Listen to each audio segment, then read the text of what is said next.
January 1925. In a remote mining town at the edge of the known world, children were dying. Not quickly, slowly. A disease that wrapped itself around the throat and squeezed. Doctors called it diphtheria. Survivors called it the strangling angel.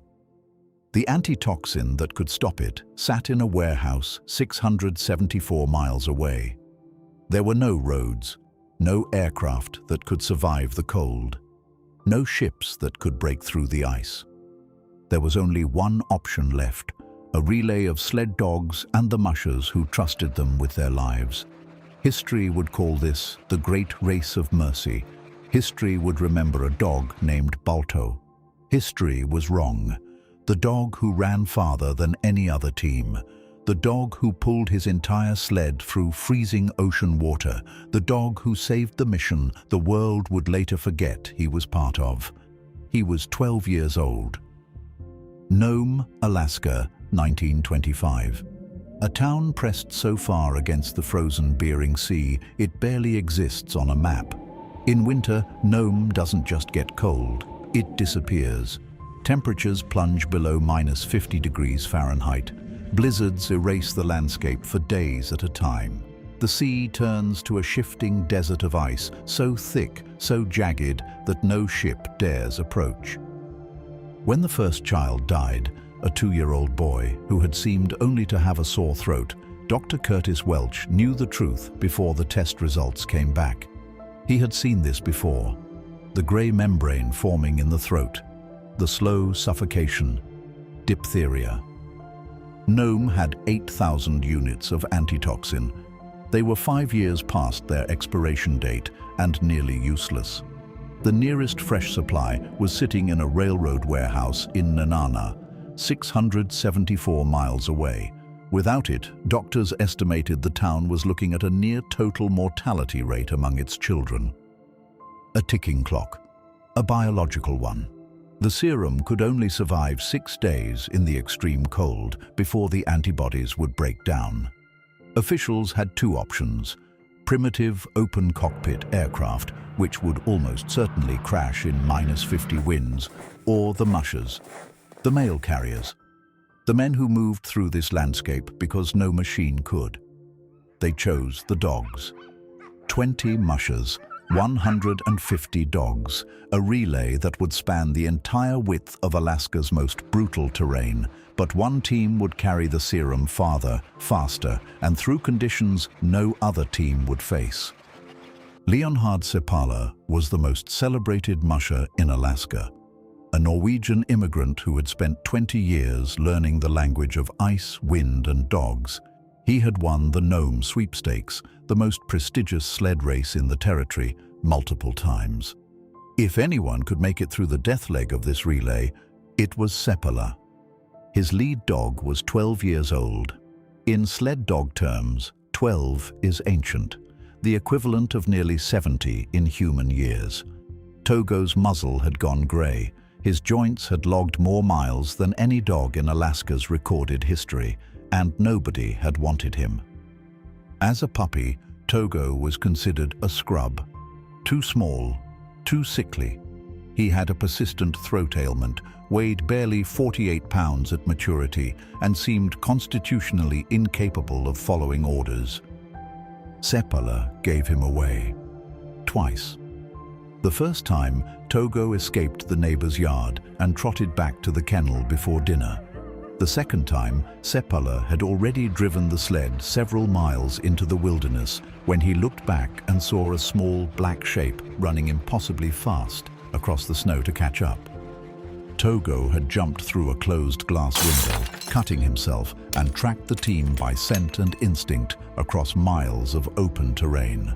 Seppala finally put him in the harness, just to stop the chaos.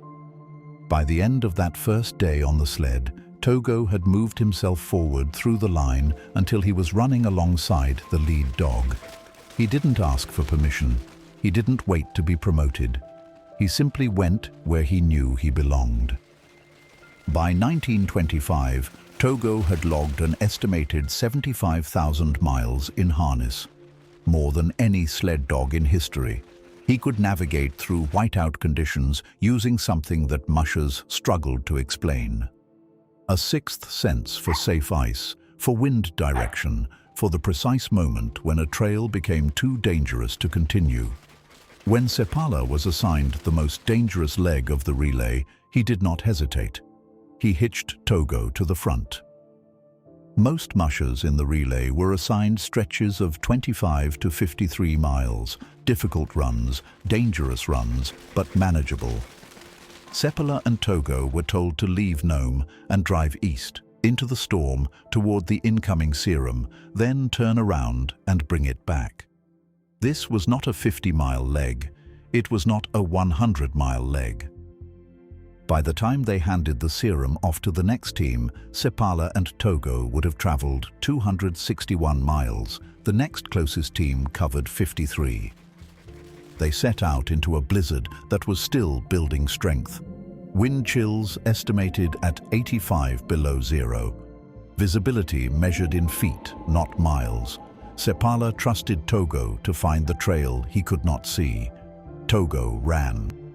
To save time Nome did not have, Sepala made a decision that no rational man would make.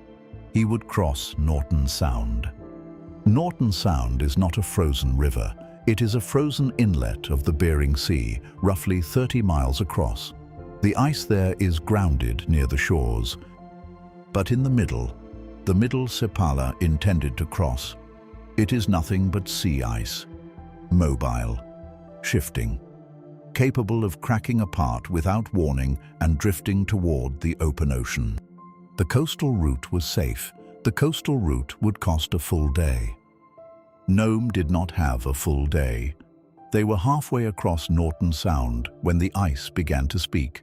Not the usual complaints of shifting ice, something different, something final. The floe beneath them, tons of frozen sea, had broken free from the shore ice. Sepala, Togo, and the entire team were now drifting, not on solid ground, on a raft of ice floating toward the open Bering Sea. For hours they waited in near total darkness. Then the floe drifted close, just barely close, to the edge of the shore ice. A gap of roughly 5 feet separated them from solid ground. 5 feet of black, freezing water churning with broken ice. Sepala threw Togo across the gap. The dog landed. But the lead line, the rope connecting Togo to the rest of the team, snapped under the tension and fell into the ocean. What happened next has been recorded by historians, retold by Sepala himself, and remains one of the most astonishing acts of canine intelligence and will ever documented. Togo jumped into the freezing slush between the floes, grabbed the line in his teeth, then, somehow, wrapped it around his own body and dug his paws into the ice and pulled. A 48-pound dog, pulling a sled, a human, and a team of dogs on a drifting ice floe through freezing water towards solid ground. The team made it to the shore ice. The serum made it to the shore ice.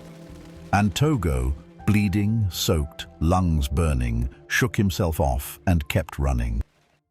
The serum reached Nome on February 2nd, 1925. The children who had not yet died would survive. The world celebrated, and photographers were waiting in Nome's front street when the final team pulled in. They saw Gunnar Carson.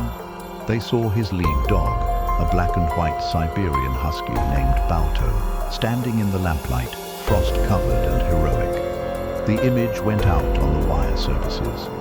The story wrote itself. The brave dog who saved the children of Nome. Within weeks, Gunnar Carson was being interviewed. Documentaries were filmed. A statue was commissioned in Central Park, New York City, where it stands today. Balto ran the final 55 miles. He was a brave dog. He was a good dog. He ran 55 miles. Togo ran 261. Among the mushers and handlers who had lived through the relay, there was no debate. Roald Amundsen, the Norwegian explorer who had conquered both the Northwest Passage and the South Pole, called Togo the greatest sled dog in the history of Alaska. Seppala said, "I never had a better dog than Togo. His stamina, loyalty and intelligence could not be improved upon. Togo was the best dog that ever traveled the Alaska Trail."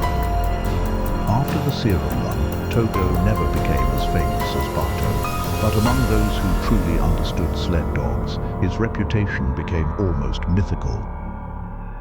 Togo lived 4 more years, a hero in the eyes of those who truly knew the trail. When he died, his coat was preserved, and today he stands in the Iditarod headquarters in Wasilla. Togo did his work in the dark, on a drifting ice floe in the middle of the night, in whiteout conditions no reporter ever witnessed. He crossed the deadliest stretch of the most desperate mission in Alaska's history, and by the time anyone was looking, it was already done.